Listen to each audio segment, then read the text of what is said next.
80% refer এখন কিন্তু কমে গেছে ত্রিপুরাতে, 80। তো এটা তো বিরাট বিষয় কিন্তু এটা। আমার প্রথমেই আমিও কিন্তু শুনে একটু মানে আমার কাছে একটু আশ্চর্য লাগলো যে এত, কিন্তু পরবর্তী সময়ে ডিপার্টমেন্ট থেকে বললো সত্যিই এটা হয়েছে, কিন্তু খুব ইজি পার্সেন্টেজ বের করা। এবং এটা সম্ভব হয়েছে, আমি বারবার বলছি, আমাদের স্বাস্থ্য ব্যবস্থায় পরিষেবার ক্ষেত্রে আমরা কিন্তু অনেক অনেক বেশি আমরা মানে দিতে পেরেছি, যে কারণে এই আজকেও এখানে যে কথাগুলো বললাম ওদের সাথে, যে আমাদের ত্রিপুরাতেই সমস্ত ব্যবস্থা আছে, কেন আপনি বাইরে যান? তো এতে করে এটা কিন্তু একদিকে অ্যাওয়ারনেসও হচ্ছে, আর এই যে মানুষের মধ্যে একটা ধারণা হচ্ছে, কনফিডেন্স ডেভেলপ করছে। আমি জীবিতও গিয়েছিলাম কিছুদিন আগে, সেখানেও দেখে আমি অনেকগুলো নির্দেশ দিয়েছি যে এইগুলো আমরা যাতে আপগ্রেডেশন যেখানে দরকার মানুষের। আমি এখন জীবিতে আমি যাব, আমি যদি মনে করি না এখানে এইরকম পরিবেশ আছে, ডাক্তারবাবুরা টাইমলি অ্যাটেন্ড করবে, আমাদের যারা নার্সিং স্টাফ আছে বা আদার্স তারা প্রপারলি বিহেভ করছে, তারা সিরিয়াস, তো এইগুলো যখন আস্তে আস্তে করে একটা মানে বাতাবরণ এরকম তৈরি হবে, মহল তৈরি হবে, মানুষের কনফিডেন্সটা সেখানেই তৈরি হবে। যে মেঘালয়ে গিয়েছিলাম, এক্সটার্নাল এইডেড প্রজেক্টের যে মিটিং হয়েছিল, তো ওখানকার যে মুখ্যমন্ত্রী আছেন ওনার সাথে আমার কথা হয়েছে। কথা বলার পর আমরা এই বাউন্ডারি নিয়ে একটা প্রবলেম, তো আমরা বসা উচিত এই বিষয়টা। উনি এক কথায় রাজি হয়ে গেল। তখন আমি বললাম ওয়েদার আই শুড গো আর ইউ উইল কাম হিয়ার, বলে না I will go to your. তাই বললাম ওয়েলকাম। তখন আবার আমি মাঝখানে বললাম বরং প্রথমে চিফ সেক্রেটারি লেভেলে অফিসারদের নিয়ে একটা কথা হোক, এবং ডিজিপি সাহেবও থাকুক, সবাই মিলে প্রথমে অফিসারদের লেভেলে কথা হোক, তারপরে আপনি আর আমি বলবেন। এর মধ্যে অলরেডি কথা শুরু হয়ে গেছে। ওই মানে যখন তার বিষয়ে একটা ক্লিয়ারিটি আসবে, তারপরে মুখ্যমন্ত্রী এসে আমরা একটা ফাইনাল করব। এটা একটা ভালো, কিন্তু একটা অনেক দিন ধরে এই প্রবলেম, আশা করি প্রবলেম সলভ হওয়ার। আর তারপরেও যদি না হয় তাহলে কেন্দ্রের সহায়তায় আমরা কথা বলবো, ডোনার মিনিস্ট্রিকে সামনে রেখে কথা বলবো। তো এই উদ্যোগটা আমরা নিয়েছি। সমস্যা হচ্ছে যে আমার এই জায়গাটা আমার, আর আমরা বলছি এই জায়গাটা তোমার না, এই হচ্ছে, আর কিছু না। বাউন্ডারি নিয়ে প্রবলেম, আর কিছু না। আপনি টিভির পর্দায় আপনি বসে রইলেন, আপনার ঘরের ভিতরে ফ্যামিলি সবাই দেখছেন, এই অ্যাওয়ারনেস হচ্ছে, অনেক কিছু পাচ্ছি। কিন্তু যদি আপনি জিজ্ঞেস করেন যে আজকে কী বললো, দেখবেন কী বললো, তো সেভাবে ফোকাসই হয়। যখন প্রবলেম হয়, প্রবলেমের সময় তখন তার চিন্তা হয় যে আরে এই প্রবলেমটা আমার সলভ হচ্ছে না, এই প্রবলেমটা, তখন তার মনে হয়। অথচ এটা কিন্তু অ্যাওয়ারনেস তবুও আমাদের বারবার যে বলা বলা বলা, তাতে করে মানুষ জানতে পারে। আর যখন সমস্যা হয় তখনই খুঁজতে থাকে, আরে তোমাকে তো রোজেই আমরা কাগজপত্রে দিই, আমরা টিভির পর্দায় দিই, বিভিন্নভাবে দিই, এলইডি স্ক্রিনে দিই, কিন্তু দেখা না, কিন্তু আমরা নিজেরাও দেখি। কাজে এইরকম না, বিষয়টা হচ্ছে কে কীভাবে অ্যাওয়ারনেসে নেবে।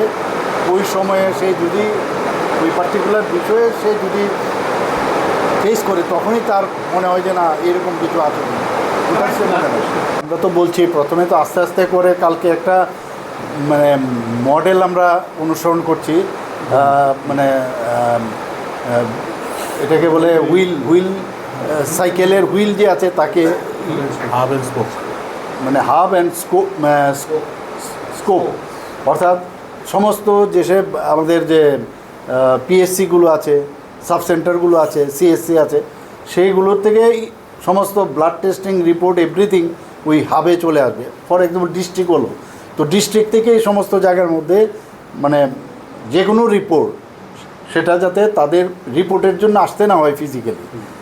তো এই যে একটা মানে এই যে হাব অ্যান্ড স্পোক মডেল, এখন এতে করে ডিজিটাল ইন্ডিয়া বা ডিজিটাল হেলথ সিস্টেম, এটা কিন্তু ঘরে বসেই আপনি মোবাইলে পেয়ে যাবেন আপনার রিপোর্ট।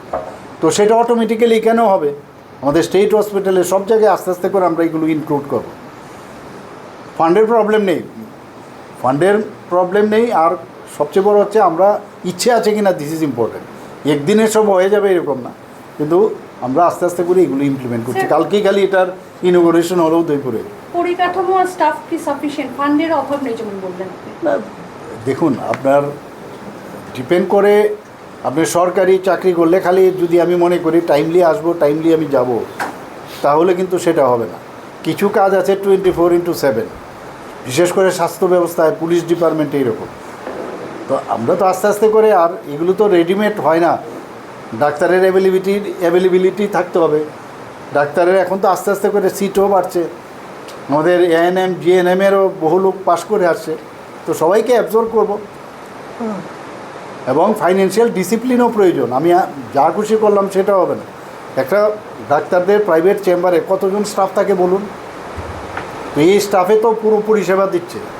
আমি যদি হসপিটালে আমি থাকি, তো হসপিটালে এত খরচ করার পরেও আমি যদি ফেসিলিটিসগুলো আমি না দিতে পারি, তাহলে তো আমার নিজেরও বুঝতে হবে যে আমি কতটুকু সিরিয়াস। তো এই মানসিকতাটা আমরা ডেভেলপ করতে চাইছি সবার মধ্যে।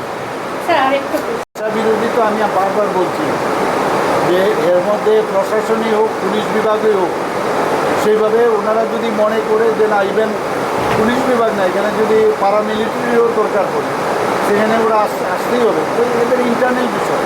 মুদ্রা কথা হচ্ছে আমাদের নেশা নিয়ে যারা যারা যুক্ত থাকবে, নেশা বিরোধী এটা আমি বলবো যে আমরা এটা যুদ্ধ ঘোষণা করেছি। কাজে এখানে ওরা যদি মনে করে যে না, এখানে প্রশাসনকেও নিয়ে যাওয়া উচিত, তো যেতেই পারে। এর মধ্যে কোনো নির্দেশের বিষয় না, এটা তো ইমপ্লাই, যেতেই পারে যখন যেখানে প্রয়োজন মনে হচ্ছে। যে কারণ অনেক জায়গায় গিয়ে দেখবে যে যে জায়গায় নেশা হচ্ছে, জমি জায়গা আর কোন জায়গায় মানে জায়গা ওখানে অকুপাই করে আছে কিনা, তো এক এক সময় অনেক জায়গার মধ্যে এগুলো করতে হয়। এটা কোনো আলাদা করে নির্দেশের বিষয় হতেই পারে।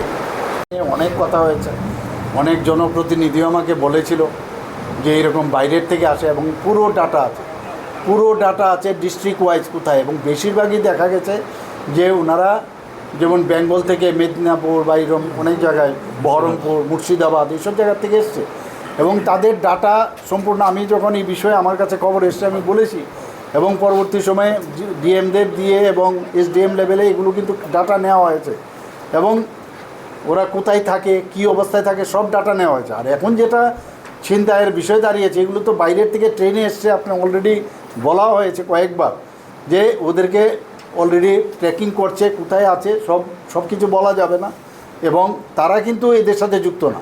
এটা একটা আলাদা গ্রুপ, যারা বাইরের যারা পরিযায়ী যারা আছে ওদের সাথে এদের সব মানে কোনো যুক্ত করা উচিত না। এটা একটা গ্যাং। এই গ্যাংকেও আমাকে যে বারবার আশ্বস্ত করছে, ওদেরকে অলরেডি লোকেশনও আইডেন্টিফাই হয়েছে, আলটিমেটলি ধরা হবে। ধন্যবাদ দেব যে এটা 8মবারের মতো এরকম হলো। তো আস্তে আস্তে করে আমি যেটা সেক্রেটারি সাহেবকেও আমি বলেছি যে আমরা আশায় আছি কবে আবার লিভার ট্রান্সপ্লান্ট হবে, হার্ট ট্রান্সপ্লান্ট হবে, সেই আশায় আছি। দেখা যাক। সিজা এবং আমরা এখন আস্তে আস্তে করে আমাদের লোকরাও কিন্তু আরম্ভ করছে।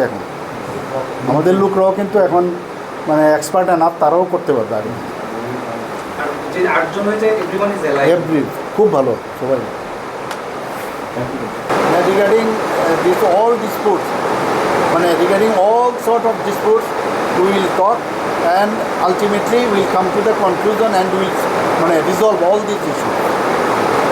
ট্রলিটা নেওয়ার যদি আমরা উপরে দেই, অনেক উঁচুই দিতে হবে, কারণ কোনো কারণে অনেক সময় কী হয় না, ফায়ার সার্ভিসই হোক, তারপর অনেক সময় মালপত্র নিয়ে আসতে হয়, গাড়ির যাতে প্রবলেম না করে, অবস্ট্রাকশন না হয়, সেটা মাথায় রেখে কিন্তু করতে হবে। আমি কিছু দেখি আমরা কোনোভাবে কোনো করি আলাদা করে করা যায় কিনা, করবোই করা যাবে।